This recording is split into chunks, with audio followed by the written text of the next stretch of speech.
Good morning. Today is Tuesday, August 3rd, 2021 at 7:30 a.m. in the council chambers at City Hall, 1123 West Lake Street in Sandpoint, Idaho. And this is a regular monthly meeting of the Sandpoint Urban Renewal Agency Board of Commissioners. Roll call. For the record, I am Chairman Eric Paul presiding. Also present are Commissioners Kendon Perry, Marilyn Sabella, and Tom Bacoy. Andrea Marcaccio is absent. Meeting minutes approval. The first item on the agenda is approval of the meeting minutes from the June 1st, 2021 meeting. I will entertain a motion to approve the minutes as presented. Move. That was Commissioner Perry. Yes, sir. Second. Second by Commissioner Sabella. Is there any discussion? All in favor? Aye. Aye. Opposed? Hearing none, motion passes. The minutes are approved. Before we proceed, for any members of the public in attendance, there will be an opportunity to comment on this morning's agenda topics as we wrap up presentations and discussion on each. The rules for public comment during the meeting are as follows. Comments may not be derogatory in nature against any individual, business, or organization. Public comment opportunities are for comments only. Do not ask questions of the board or city staff. Each speaker will have 3 minutes. Public comment is at the discretion of the chairman or other board member presiding. Financial report. Moving on, the next item on the agenda is our monthly financial report. The account balances are as of July 28th, 2021. Are there any questions on the deposit accounts and loan balance and or increment received? Commissioners, have any questions, comments regarding the month's financial report? One quick question on the Yes, sir. historical increment, and maybe this is a little premature, but have we got more to come in 2021? Look at, for example, the Northern District. We should be receiving some in August. Okay. And we might get a little trickle in September. Historically. Madam Clerk, are there any members of the public in attendance this morning? Mr. Chairman, there are not. Thank you. Are there any general comments or announcements from the board or city staff this morning? Hearing none. We'll move on to old business and the Northern Urban Renewal District with an update on the Great Northern Road project. City engineer Dan Taddick will introduce the city's consultants from JUB Engineering. Dan? Morning. Good morning. So back in July 2020, the city selected JUB engineers to assist with a conceptual analysis of Great Northern Road corridor from Baldy Mountain Road to Woodland Drive. Speaking of JUB, we have Angie Comstock Good with morning. JUB here with us this morning, and Kevin Smith with JUB Online. They both did a lot of the heavy lifting on this analysis. I'd like to give them some kudos for that. So specifically, the JUB scope included development of a conceptual alignment to assist with looking at right-of-way needs, environmental issues, permitting, that includes core, BNSF, among others. Also looking at utilities, both existing and future needs, as well as potential conflicts with utilities. They were also tasked with developing cost and a phasing and implementation plan, which we'll get into in a moment.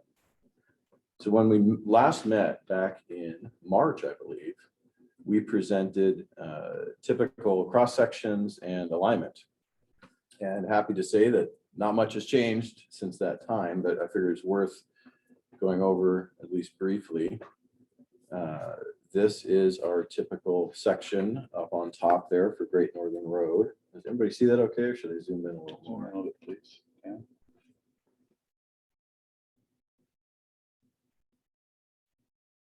It's not centering, but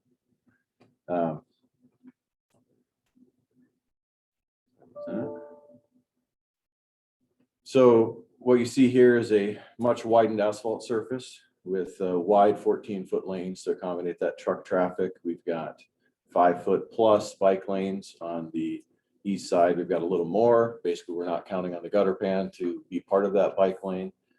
We recognize that there's certainly lots of commuters that like to travel with traffic. So we like to provide that option for them. We also have the separated shared use path, recognizing all the residential development that exists north of Woodland and is going in north of Woodland, and recognizing that this will be continue to be a pedestrian and bike corridor. So we want to provide that separated space for families, pedestrians. So we also have ample room for snow storage within this corridor. On the east side, or excuse me, the west side is where we're envisioning the railroad drainage easement. So this is actually the long linear drainage swale feature that will be primarily on BNSF property. Initial conversations with BNSF, they have been receptive to that. That also helps them with some of their drainage issues and concerns along this corridor. The east side would contain curb and gutter that provides a little bit of physical separation and protection for the pedestrian and bicycle shared use path. It also provides some drainage relief. Catch basins would allow us to pipe water over into this linear swale feature. We also have a short section of a little bit narrower road section.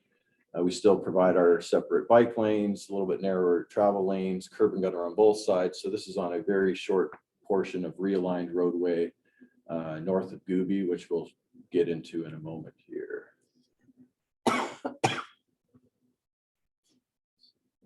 What's the width of that road now? The existing corridor from an asphalt, yeah, there's not much shoulder there. So it's pretty much your asphalt surface, 24, 25 feet. So a significant increase from that. So onto the alignment. So how does that 24, 25 feet, so we've got a 14-foot for the road, and then so we're going from 24 to 25 feet to what's the overall? In terms of right-of-way width you're referring to? So let's go back into here. From a paved surface perspective, we're talking about 28 plus another, 12. So we're talking about a 40-foot roughly paved section, compared to 24 currently. Total right-of-way, we're looking at about 73 is what this is indicating. That's not including the drainage easement. And so would be- the paved road is going to 28 for the two 14-foot lanes?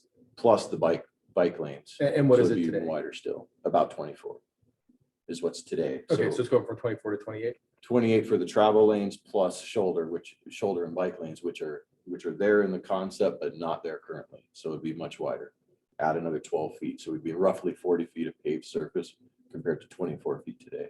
Okay.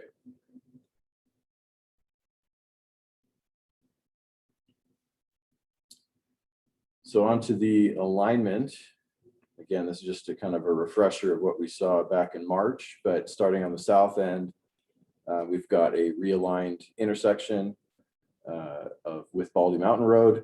This moves the intersection further from the tracks and also squares it up at a 90, provides some queuing, but also a much safer intersection there, just being perpendicular to Baldy Mountain So Road. Dan, where's that big power pole there when you come off of, that's on Bali when you come off of Great Northern? There's a massive. There utility is, pole. I Will think that be right? our, yes, and I believe our report noted that one of those may be in conflict and may need to be relocated as a part of this.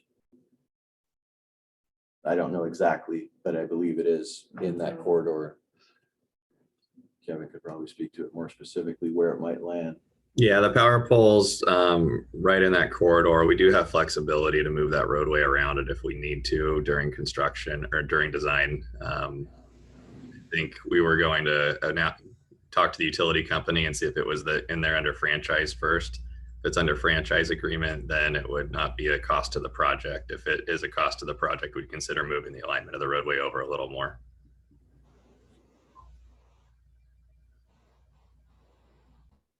So at this location, we've also got some added turn lanes to improve with vehicle queuing and movements, especially when trains are in the area. Continuing to the north, this is where we start approaching Gooby, and anybody who's been at that intersection can appreciate the skew that currently exists in that roadway, the converging tracks. It's kind of a mess and a major safety issue. This proposed alignment would basically get GN turning at a 90 and looping around what is now currently private property before converging back with the existing alignment around Turbine Drive. Preliminary, and this is where that alternate section would exist through this corridor. Preliminary conversations with this property owner, they have been receptive to this, this concept. Once we start moving north back in the original alignment, we continue in that original alignment with a slight jog around the existing sanitary sewer lift station for the bike path, the pedestrian pathway. And then the intersection again diverges slightly from the existing location in order to get, again, a little separation from the tracks and provide for some vehicle queuing that does not currently exist. At this location, we also looked at dedicated turn lanes to accommodate vehicle queuing and movement in the event of train at that location.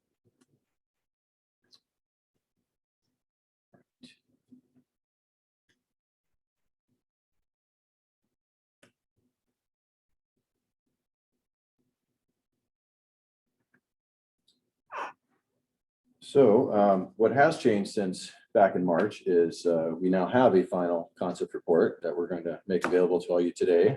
Sorry we couldn't make it available sooner, but even making changes as of yesterday. But we'll get that over to you today via email. This final report does now include cost and phasing implementation plan, which we will go over a little bit today.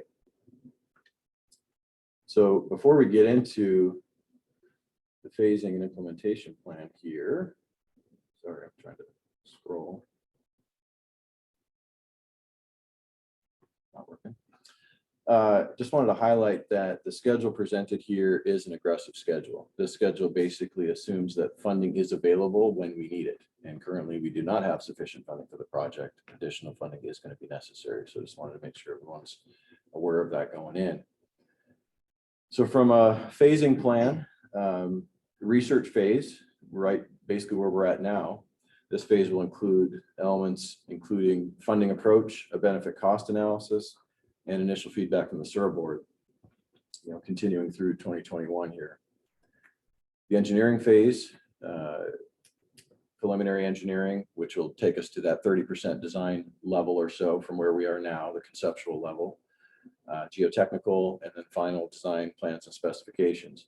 We're anticipating this kicking off in first quarter of next year with the geotechnical work, followed by the detailed design effort, which will continue into 2024, leading into bidding for the project.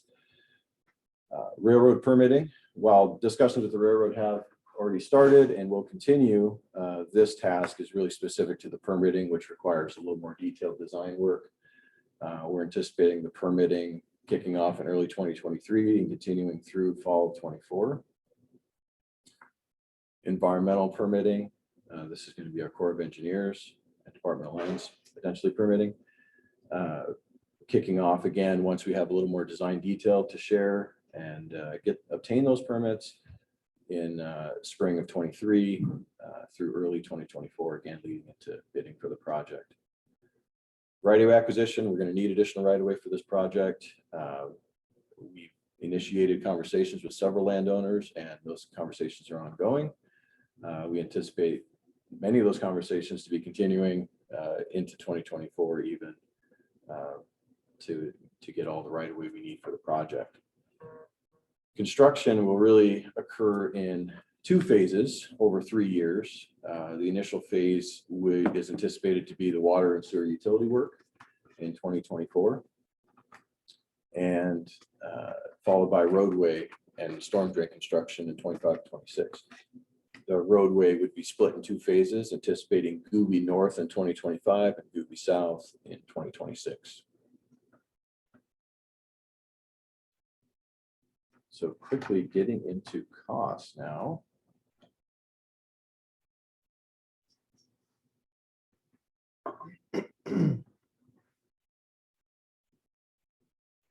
Here If you is, go to the left side, can you click on view? It'll blow it up bigger and take out that stuff on that, right? Are you in the story? You're in I Dropbox? believe, Okay. story. This is an attachment to the story, so I'm not sure if that changes things, but. Let's see. Let's see. This is pretty much the detail. To the left, you're not missing anything there. So this spreadsheet summarizes construction items and the soft costs. So construction items, again, our roadway, our specialty items are going to be our lighting, our landscape, our signage, or striping, those elements. We've got a storm drain, wastewater and potable water line items, and a construction total. Soft costs are going to be the items associated with the railroad crossings, right-of-way purchase necessary, our engineering, our construction, engineering and inspection items, and a total for those items. So you can see the total in terms of 2021 dollars is just over $17 million. And currently we have about 8, as I understand it, with SURA funding for the Northern District. So what this spreadsheet also provides is a breakdown of cost by year. And when we start looking at cost by year, we're applying an annual escalation factor to then look at a total of roughly $20 million necessary by the time we get to the end of construction in 2026. For the right-of-way purchasing the real estate, it looks like 3 million for that.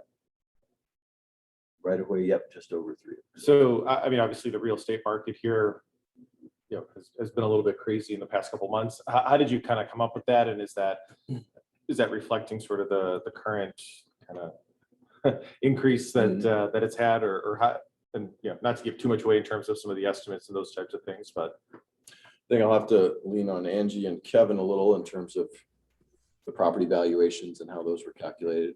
Yeah, so for the property valuations, we went through and pulled the county assessor data, which I think everyone can recognize is not a great reflection of market data in the current times, where, you know, the assessor data is still catching up with the market peaking how it is now. So, you know, it's likely those values will be escalated. We didn't go through the appraiser process yet. That's really where we'd be able to nail down more accurate costs for the right of way. okay, thank you. Yeah, the assessor amounts are really way off. Yeah. Just to let you know. I think one thing to add into that, though, is we've worked through right-of-way acquisition and some other corridors and discussions with landowners. Not that it's a guarantee, but there's multiple factors, obviously, that go into the value of property and whether or not it's constructible. So as we continue to work through some of the environmental components, such as further analysis on wetlands delineation and other things that may influence the constructability of a property, and as we continue to partner with these property owners on looking at the benefit of relieving the drainage issues on their property and how that factors into this exchange, there's really more than just strictly looking at it as if you were trying to purchase a property. There's multiple variables that are going to be included in this conversation. So I think JUB, at least in my perspective, has done a good job of kind of giving us a baseline to work with. We anticipate that some of the properties are going to be less and some of the properties are going to be more. But until that further analysis, I think this is a pretty good balanced approach. And to that end, we also have the possibility of relocating some existing utilities that are sitting on private property that may be a benefit to those properties as well, and free up some real estate for them. So there could be some trade in that sort of. So, but this would just be the cash outlay, not including some of the other benefits, you know, as we're trying to negotiate with these private property owners. Yeah. Okay. What would become of the old part of Great Northern where you've done that diversion? It could be an access for, depending on if utilities are currently there, it could be part of a property exchange if we were purchasing, and that could be credited back to the property owner. So I think there's any number of possibilities there. I think the property owner in that case does have an interest in that. In a swap of Yes, sorts? exactly. I guess I should also add here too, for the right-of-way acquisition portion, we put a 30% contingency on top of those appraiser numbers. So that'll hopefully help capture some of that market difference.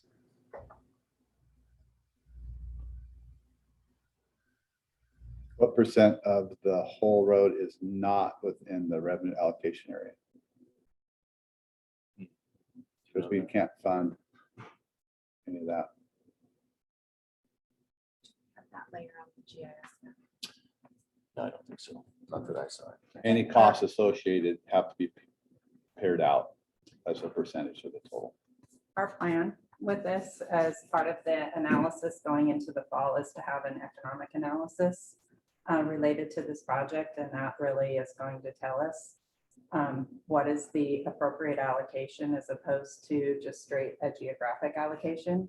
It will also help us with pursuing outside grant dollars as well, to be able to demonstrate what is the actual economic impact on the associated industrial property owners, as well as a commute connection to outside of the city corridor. We've also been in discussions with the county about potentially participating in this project as well. So that will help inform kind of benefits for the county too. So we plan to get that underway here in the next 4 to 6 weeks. The conversation with BNSF as far as them contributing financially. Initial conversations have started with BNSF, and I imagine that also will be part of that economic analysis. It's really going to give us that. So what we'll specifically ask with that is, within the revenue allocation area, what is the proportionate share of economic benefit there? What's proportionate share related to the railroad? What's the proportionate share related to outside, to different property types? So it'll be a robust analysis of really the overall economic benefits to whom with this project. And I just wanted to highlight again that this railroad drainage easement is shown on their property currently, and they have been, at least in initial conversations, receptive to that idea. And that would be a significant contribution as well, that real estate and that ability to drain our project and drain the private property to the east.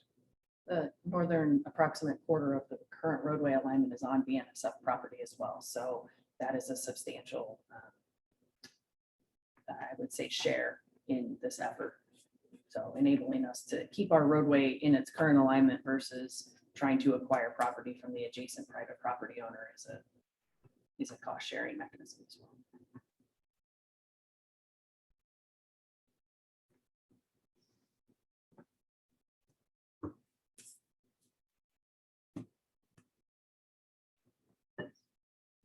So yeah, I know we started into the questions, but that pretty much got me to the end of what I had to talk about. So certainly open it up to any other questions the group may have.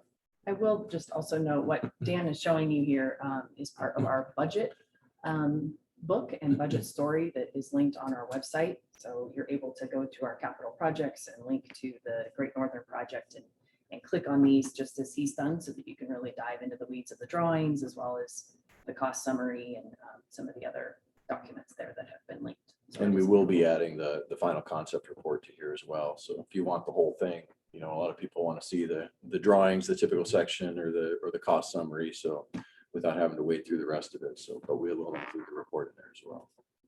Has there been any other feedback from some of the other business owners or property owners kind of along the path, and any initial feedback from them? Obviously, there's been some discussion with the right of way. I don't know if like some of the other business owners have had a chance to take a look at this. Not me personally. I think we've had conversations with Bonner County and IHD. We've had conversations with the folks that own the property right where the shift at Gooby would happen. Other than that, I'm not aware of any other I've had conversations. conversations with Daher about this, and so they're extremely supportive of the project. Local staff has indicated seeing really a direct associated benefit with this project, for arguing with the parent company too about community investment related to their company. I know they're planning on adding jobs for a paint booth and for another expansion that they're looking at. And they specifically outreached and said, if that is a benefit to this project or another project that we've got in our multimodal transportation plan, to use that job number as something in a grant application to pursue additional funding. So that conversation has occurred with them. I've also had conversations with Lighthouse, and we've had conversations with the developments that are residential that are going along Woodland, as well as conversations regarding the fact that this corridor provides, I would say, the primary access to our area of city impact. So the project, I think, has an expanded, aspect when it comes to not just current businesses, but future opportunities.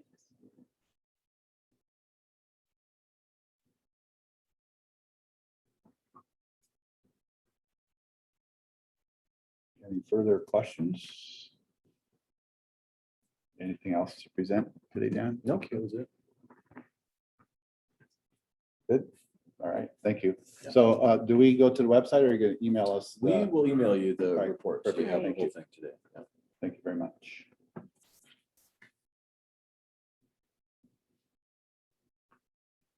No, still no one from the public attending for any questions or No, comments? Mr. Chairman. Thank you.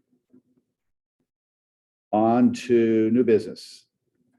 The 2021, 2022 budget.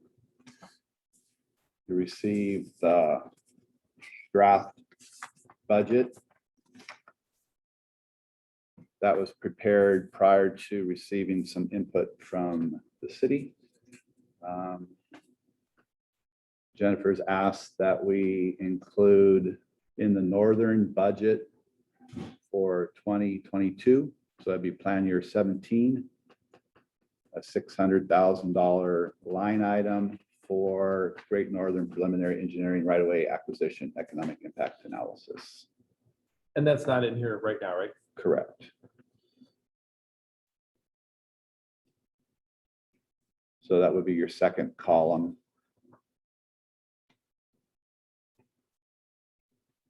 On your 17.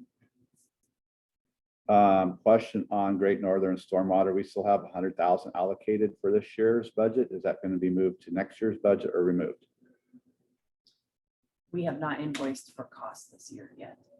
So a portion of that will be carried over and a portion of it will be requested. Do you anticipate it being requested before September 30th? Yes. Okay, because our next meeting's the day in September. Okay. So portion, and then we'll have a spillover. Okay. And then Jennifer noted that estimated public art request for the Northern's 10,000. We budget the whole amount because it's restricted monies and it's all allocated and is all available to public art. So they anticipate spending significantly less, but that's restricted money. We can't spend it on anything else anyway. So the only impact would be the 600 coming in for Northern. Okay. And then a little spillover from the stormwater come across. Any other questions or comments on Northern? Dan, we're forecasting about 7.3 million. Okay. Excluding the 600 now. But that's on a 2% annual growth. So it could change. It could be 8 million. It could be 7.3 million or less. Eric, that number is the amount that we project that we can contribute to that project, correct? Correct. Or what any other project that might shift gears on us. So. Okay. All right. Any other questions on the Northern? Downtown.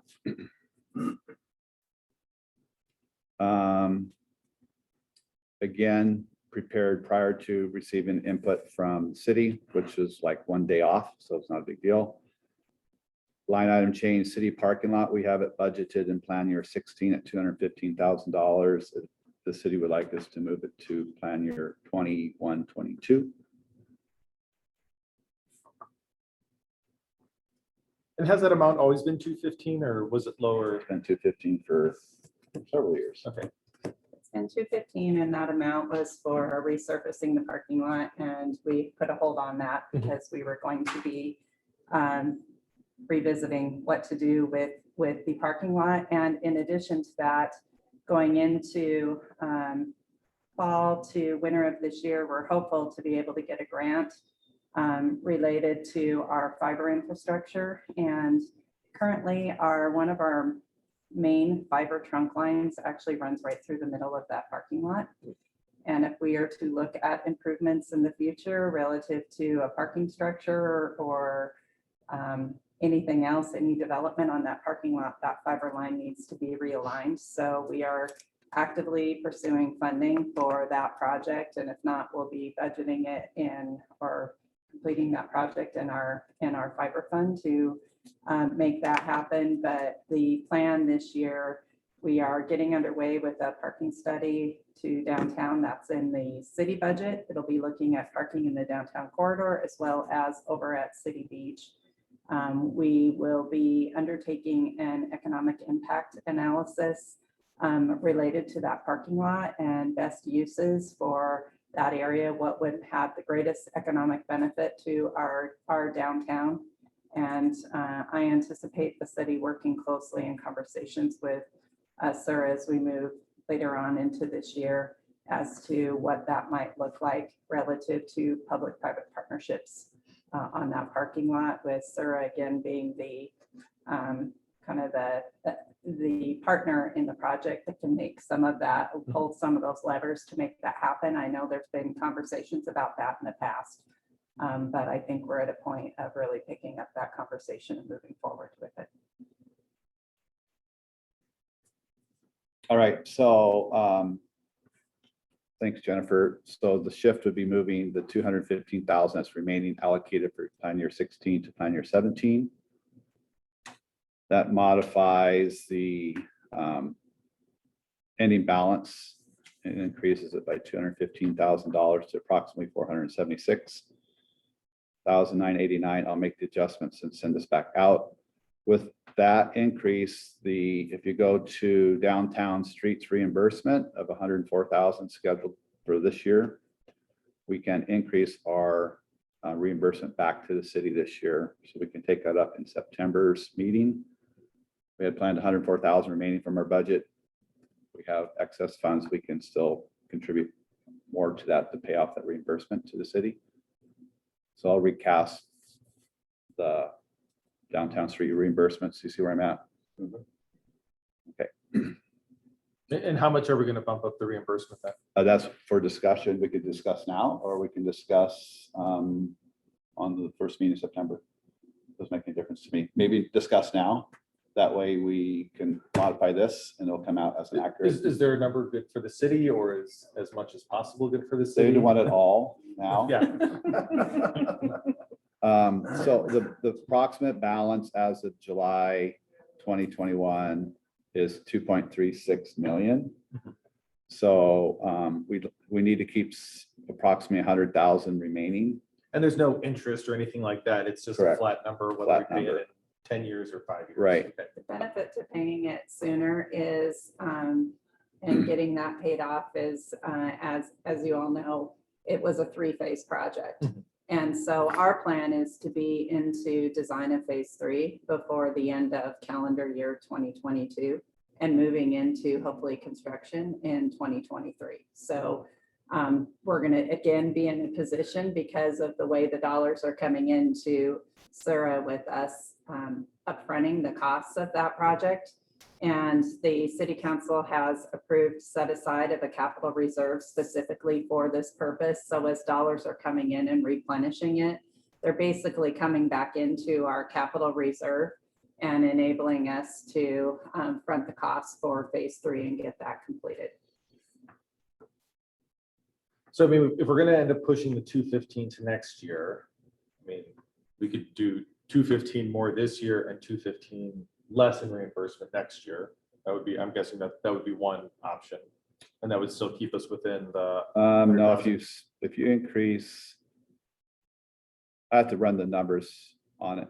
You have to be careful, the very bottom of ending balance in the plan years. So if you increase it by 215, you spend 215 this year, it still carries over to exactly the same. You increase it by 215, then you're at a deficit. Right. But what I'm saying is we're already expecting to spend that 215 on the city parking lot in the budget this year. Right, So if we go from 104 to 319, right. and then the following year we go from 500 minus 215, then that should wash. But then you're adding 215 back in for the city parking lot. Which we're going to have, which I'm saying, so right now we're estimating 500,000 Right, reimbursed in plan Oh. year 17. right. And then So we would just take that down 215. we can do that and then put 215 back in for the parking lot. Right. We could do that. That way it's neutral, to a certain degree. I'll run the number on that. Taking that money out in the subsequent years, how would that impact the city? If we took that 215 from the 500,000 Tom talked about, how would that impact you guys? I don't think it'll have a negative impact on the city. So one question you talked about on the city parking lot that maybe Sarah can play in it. Mhm. Our funds are all allocated to the street, so there's not a play for us other than the 215. Correct? That's correct. Okay. Yep. All right, Unless we look to the further out years. which is being dedicated to phase 3 of the streets. So basically after the 215, the parking lot's off our radar. Because we won't be able to make a play on it. Any participation, because all of our money will be allocated to streets, so. Understood. I think that the economic analysis is going to tell us a lot about the value of that parking lot, and if through a public-private partnership, there's an RFP, and if there's an interested private party for that, then the land value would be the transfer over to Sura. And we're not anticipating at this time the need for additional dollars to go in for infrastructure or for anything else. Similar to what we had talked about in the past, and Sir, Maryland was probably part of it years ago. We talked about public partnership on the city parking lot before. Tom, I don't know if Ken and you were around.